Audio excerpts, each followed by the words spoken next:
Our 1000th episode is coming out in June. Can you believe it? I want you to be a part of it. Will you leave a voicemail about one of your favorite things from the podcast? I want to know specifics. Was there an episode that you will forever remember? Was there a tip that one of the guests said? Or was there a shift in your brain when you said, I got to go into private practice? I would love for you to leave me a voicemail for the 1000th episode that we're going to air in June. Just head on over to practiceofthepractice.com/voicemail to leave a voicemail for the 1000th episode.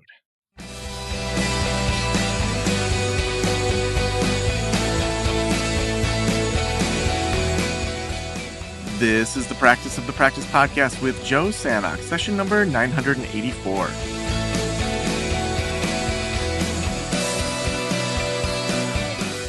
I'm Joe Sanok, your host, and welcome to the Practice of the Practice podcast. I am so glad that you are here with me. So over the next few episodes, we are going to be interviewing people that have been included in a Harvard Business Review book that I've been included in. You'll see it in airports and bookstores and all over the place. And so we're going to be talking with different authors from that. We've got some other authors with some interesting things as well. In the next episode, we'll be talking about the neuroscience of leadership and relationships.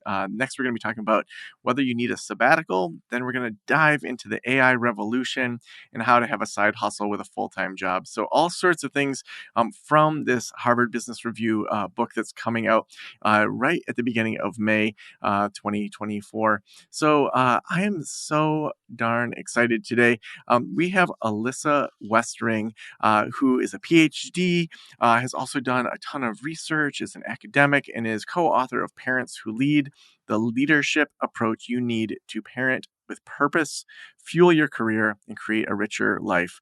An award-winning educator and certified diversity professional, Westring shares her expertise on leadership, work-life harmony, and women's careers in leading academic and popular outlets, and is a frequent keynote speaker at Fortune 500 companies. She has 2 school-age kids and lives in Chicago. Alyssa, welcome to the Practice of Practice podcast. Thank you so much for having me. I'm happy to be here.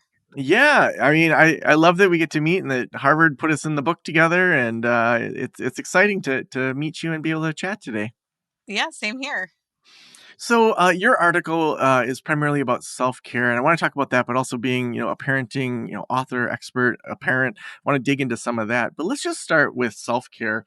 What are some of the assumptions maybe people have about self-care that right from the top we should dig into?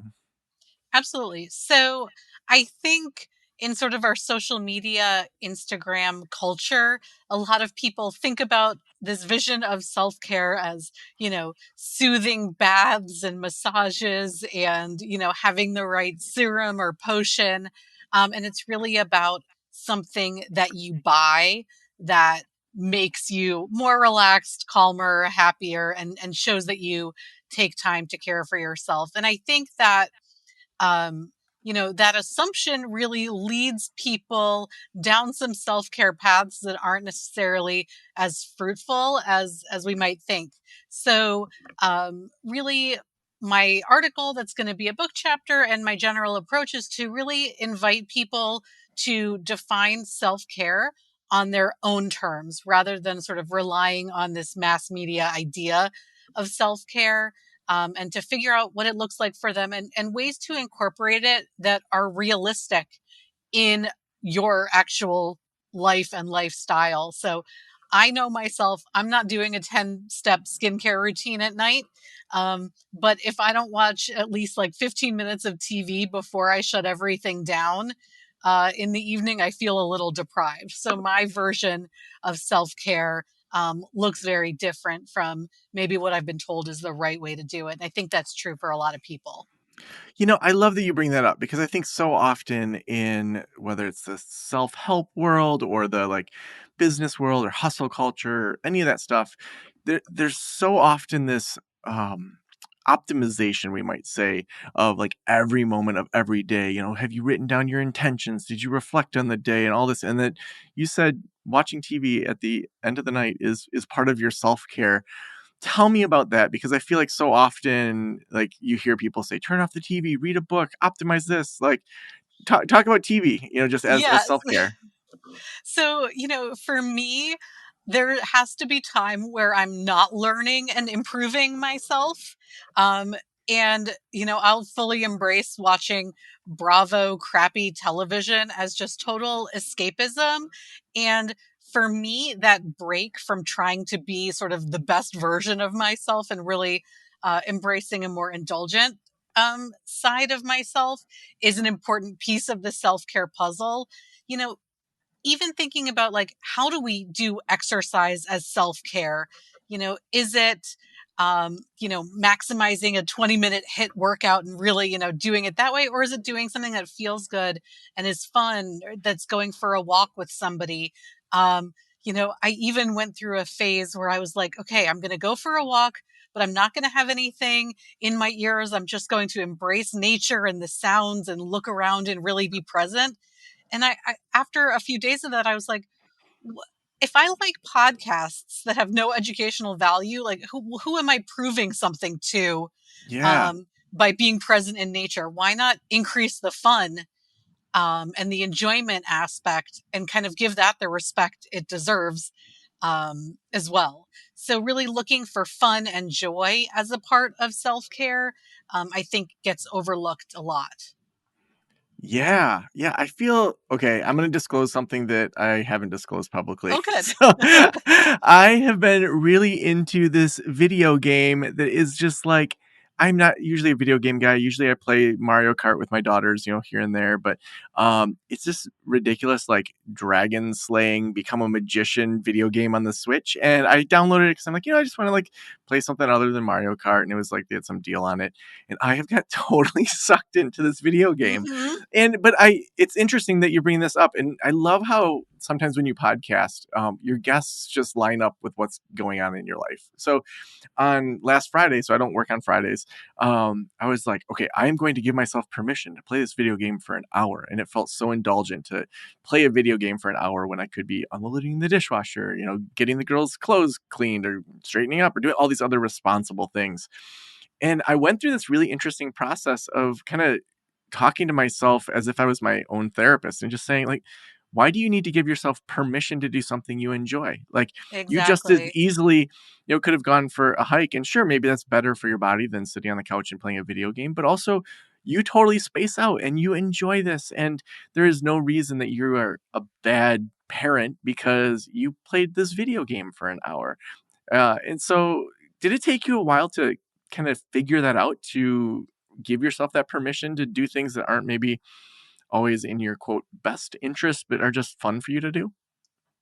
I think because I've been thinking about these things, so I started researching work life harmony balance when I was still an undergrad in college. I've been studying this for, decades.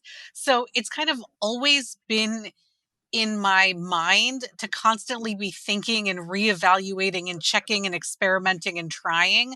So I think for me at least, I never got really sold on this idea of like hustle culture and productivity culture.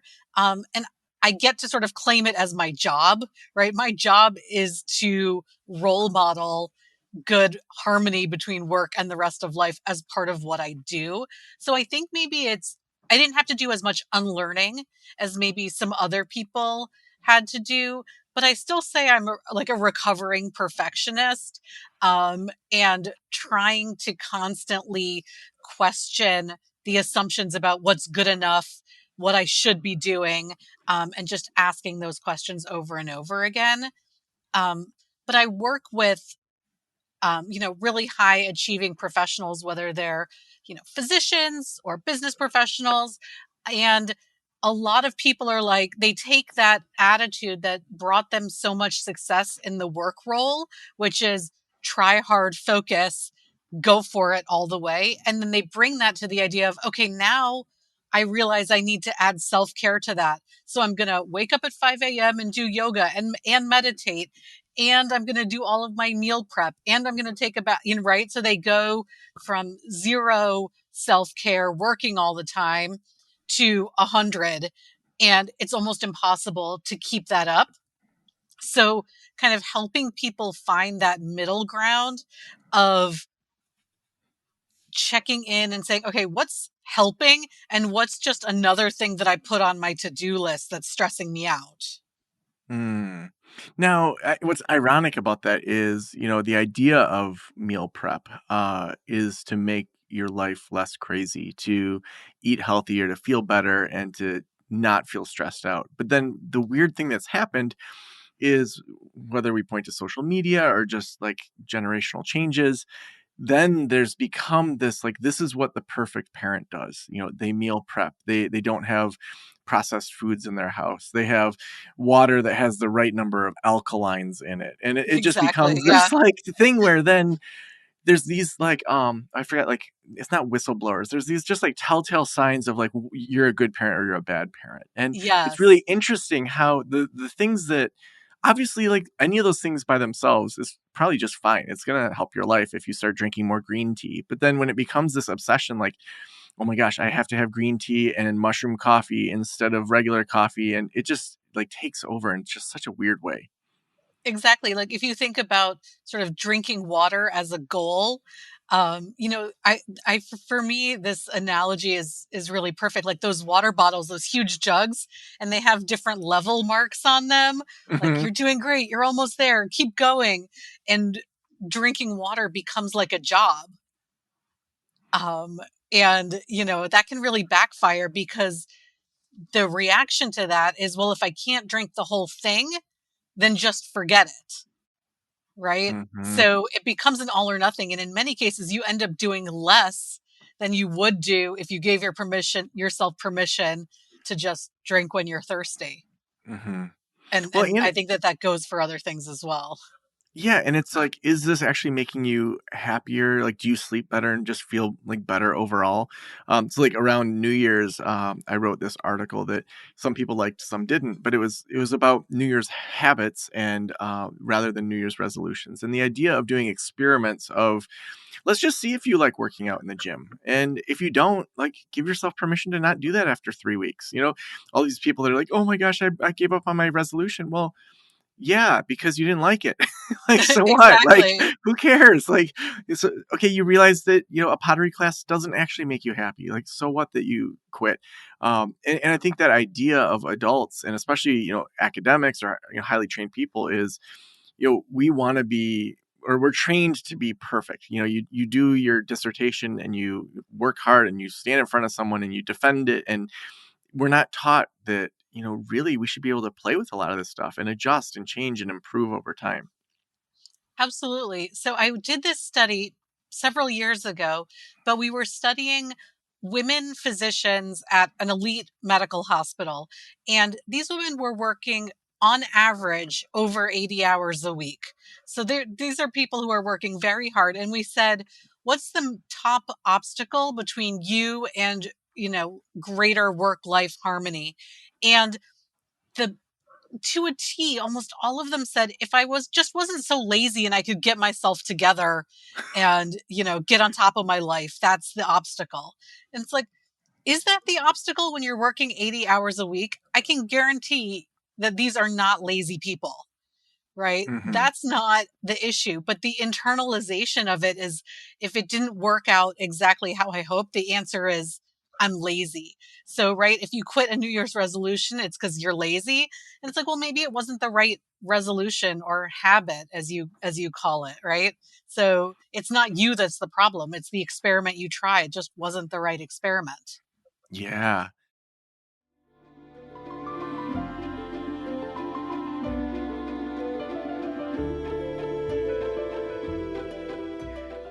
Do you often find yourself overwhelmed by the influx of client calls you receive?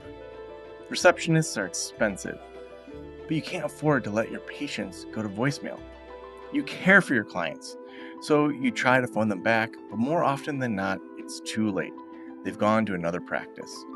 When you partner with Well Received, you capture every opportunity. Your calls are answered by professional medical receptionists 24/7, and they can support you with more than just message taking. They offer new patient intake, after hours service, bilingual services, medical appointment scheduling, medical live chat, and so much more. All this at a fraction of the cost of an in house receptionist. Your patients are well received priority. As a Practice of the Practice listener, you can get an exclusive 50% off your first 2 months of service. Head on over to wellreceived.com/Joe to start growing your practice today.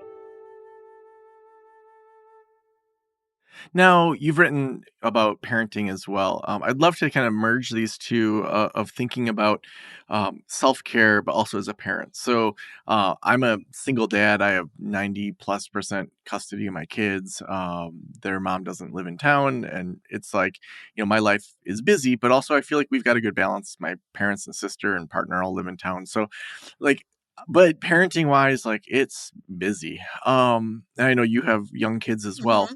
When you think about your own parenting and how you apply the research and the things you learn and write about to your own life, what's that look like? Hmm. So it looks like a lot of experimenting and getting my kids interested in the idea of experimenting.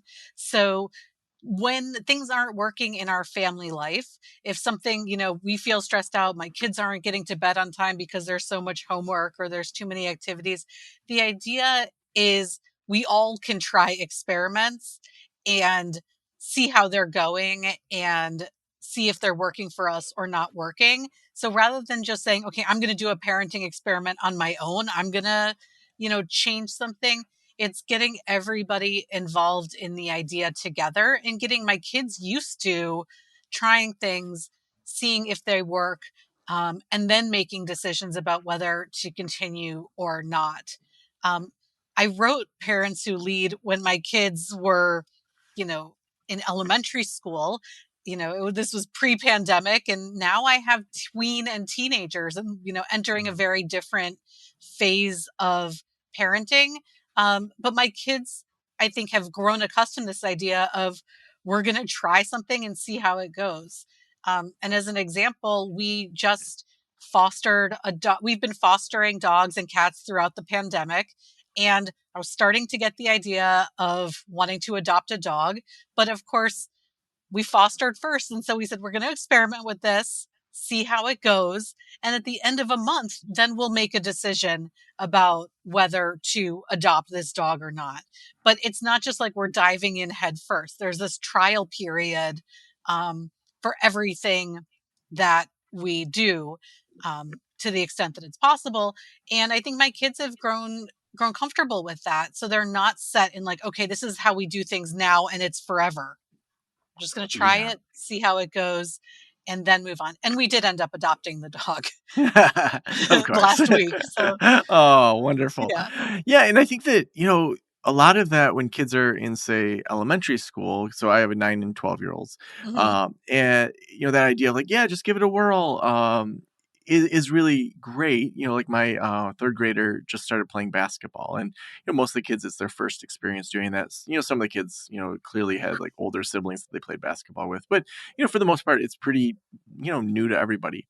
Whereas, my 12-year-old said, I'd like to like maybe try gymnastics again because she did it when she was in like early elementary. But at this point, the gymnasts that are 13 are like trying to go to the Olympics. They're just Hmm. like, Yeah. yeah. And so there's like this professionalization of sports and kids' activities that seems to have really happened in our generation of parenting. That when I was a kid, it's like, yeah, I started playing basketball in like 5th grade, and I was like a bench warmer mostly, but it wasn't a big deal. Like kids had started when they were in 1st grade. How do you think through kind of all the pressures that are on families? Yeah. So that's a great question. And, I have one kid who's dabbled in every sport you can imagine, and one kid who's, been a dancer her whole life and wants to continue and invest in that. And I think a lot of it is how we talk to our kids about those things. So at one point I told my son when he was into baseball, I said something like, well, you're probably not going to be a professional baseball player, dot, dot, dot. And he, later told me that I, like ruined his hopes and dreams. And I was like, okay, well, Mm. I'm sorry that we've, like it hadn't occurred to him that he probably wasn't going to be a professional. And that was when he was much younger. But those sorts of conversations of like, let's let's frame this in reality. And, if he had wanted to be a professional baseball player, I suppose we could have pursued that. But once we had that conversation, we talked a lot about, what's for fun and what's professionalization. But, he's 14. He just got a grade he wasn't happy about, and he came crying about a B plus. And I remember crying over A minuses and B pluses. And now, as an adult, it sort of seems silly that I was so upset about that. Like, that's a fine grade. We don't need to get A's on everything. But putting myself in his shoes and talking to him and saying, I remember what that feels like. And if you want to get an A, I'm happy to help you. And if you're happy with a B, that's okay too. But really just opening it up to a dialogue rather than assuming that they need to be the best at everything. Yeah, yeah. I think, just, allowing space for those conversations. When you think about leadership in parenting, Mhm. what are a handful of principles that the therapist listening, whether they want to apply it to their own parenting or help their clients, any kind of ways that we can think about parenting a little bit differently? Yeah. So, as an organizational psychologist, I've spent a lot of time thinking about what good leaders do. And then thinking about, okay, well, if we know what good leaders do in the workplace, how can we take those skill sets and invite parents to use them um, as parent in their parenting, but in all parts of their life? So, this really has to do with a lot of things that we already know, as I said, about leadership, like being really clear on your values and what's most important to you and defining success on your own terms. Well, if you're leading an organization, you solicit feedback, you create a shared vision, you get people excited about that vision. The same thing goes in the parenting domain. Thinking about what are our shared values as a family? What does our vision of our family life look like? Can we imagine it? And then what steps would we all need to take to move in that direction? Um, that's just one of the sort of fundamentals of leadership that is a step that we can take as parents to be more proactive. As leaders, we would always want to develop expectations and communicate them with the people that we work with and learn from them what they expect of us. So, the same thing we can do with our families, having dialogues about what do you really need from me? What do you want from me? Where am I falling short? Where am I over delivering, perhaps even? Um, so those sorts of conversations can grow as your children grow. And you can start to have more and more sophisticated conversations about values, expectations, goals, and then what experiments can we do to try to move in that direction. There's a lot to be gained by using leadership skills in all aspects of life. And now, as a leader, an organizational leader myself, I can say that a lot of the skills that I developed as a parent in terms of listening and expectations and shared goals and communicating about values, I'm bringing into the workplace. And I think that they're absolutely helping me be a more effective and caring leader in my job. Mhm. One way that I think through parenting is that, when I think about like what did I take from my childhood, there's probably 3 to 5 core things that are, the big like lessons that I took out of the way that my parents parented, even though they may have tried to teach 50 different things. There's kind Hmm. of a few major themes. And so kind of thinking through as a parent, like when my kids are going into adulthood, pretty much from the age 16 on, they're not maybe asking quite as much advice as maybe they are right now.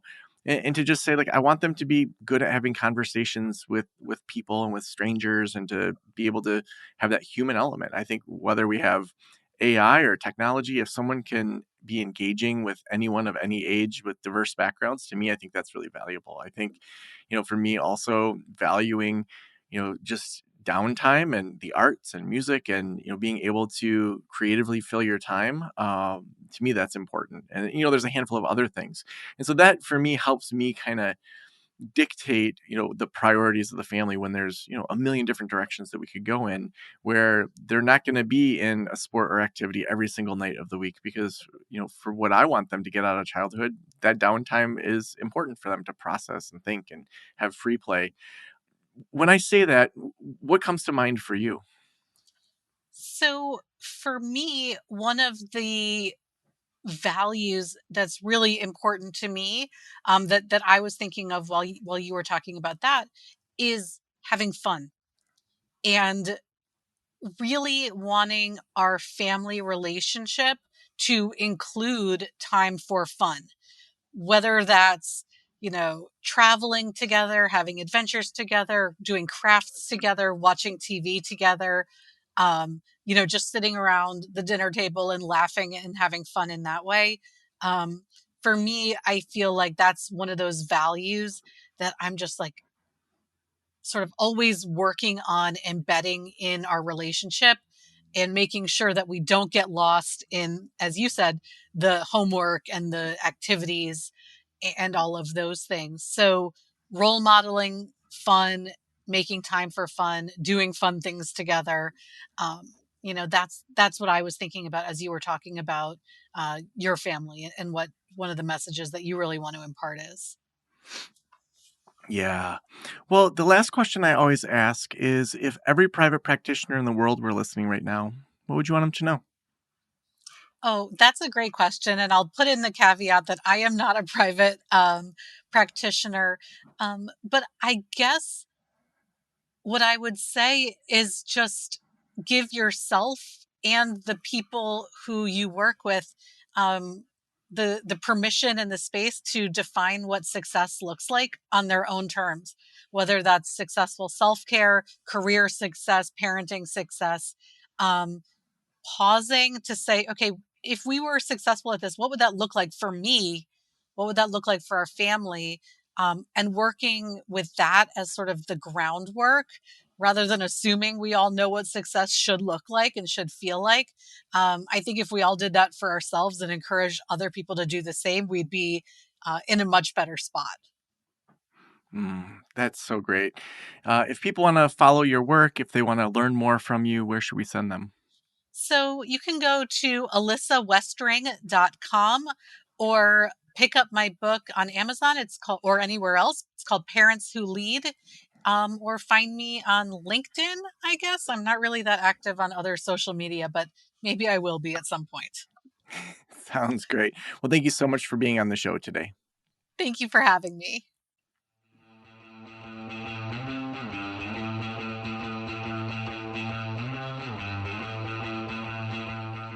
Well, make sure you pick up that Harvard Business Review book that both Alyssa and I are in, whether you're in airports or at your local bookstore. Get it online. Wherever you would like to get that book, feel free to grab it. So many great authors that they've compiled together in one book. Really excited about my article on boundaries, talking about kind of soft boundaries, hard boundaries, and how to best talk through that with other people in life and in business. Also, we could not do this show without our sponsors. And, for me, I, for years, have been looking for a sponsor that we can send people to for intakes, virtual assessments, those sorts of things to get new clients in the door. That's one of the biggest things that's hard. And also finding, bilingual people and that are in all the different time zones. That's what Well Received is. So if you are overwhelmed by all of the new client calls coming in, a receptionist can be really expensive. And lots of times you're paying them to just kind of sit around rather than actually answering the phone. When you partner with Well Received, you're going to capture every single one of those opportunities. They also do new client intakes, after-hours service, 24/7, bilingual services, medical appointment scheduling, and live chat, and so much more. And it's all at the fraction of a cost of an in-house person. So if you go over to wellreceived.com/Joe, you can get 50% off of your first 3 months today. So again, that's wellreceived.com/Joe. Thank you so much for letting me into your ears and into your brain. Have a great day. I'll talk to you soon.